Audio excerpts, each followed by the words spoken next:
Хаварија во рудникот за ископ на јаглен брод Гнеотино се случи во текот на вчерашниот ден и производството и дотур на јаглен е во прекин. При преместувањето на багерот СРС 2002 дошло до згмечување на лентата помеѓу него и претоварниот уред со оштетување на носечката конструкција на лентата. За среќа повредени лица нема. Од државните електрани велат дека допрва ќе се утврдуваат причините за штетите, но се оптимисти дека овој дефект што го прекина производството на јаглен во рек Битола забрзо ќе се санира. Се прават анализи во однос на штетата. Првичните анализи покажуваат дека штетите не се големи, дека нема големи штети.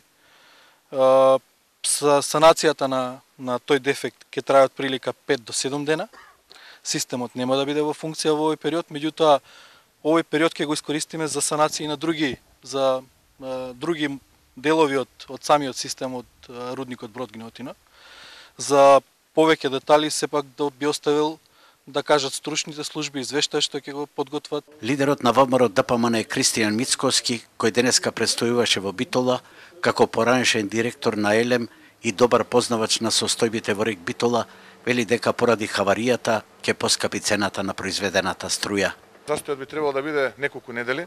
Цената на чинење на поправката е неколку стотици илјади евра, но она што е позначено во случајот е што ќе имаме застој во ископот на јаглен од рудното наоѓалиште Брод Гнеотино, односно можеби застојот физички нема да се почувствува, но затоа пак во случајот претпоставувам дека менаџментот на рек Битола ќе преземе мерки да обезбеди дополнителен ископ со помошната механизација која што има ангажирана.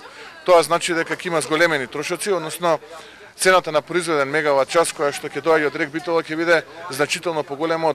Една од причините за хаваријата, смета Мицкоски, е субјективниот фактор поради смената на стручните и обучени кадри по партиски клуч. Се води сериозна хајка со компетентни лица против компетентните лица и ракувачите на такви машини и уреди во рамките на рек Битола. Голем дел од нив се прогласени за неподобни од страна на раководството на рек Битола и се преместени на други работни места. Донесени се таму луѓе кои што навистина не умеат да ракуваат со таков тип на опрема и претпоставувам дека една од причините да се случи на ваква хаварија е токму тоа несовесното и неодговорното ракување со таков тип на рударска машина. Од рек Битола најавија дека за брзо ќе излезат со информација за штетите и последиците од нив, а дали некој ќе биде повикан на одговорност, допрва ќе видиме.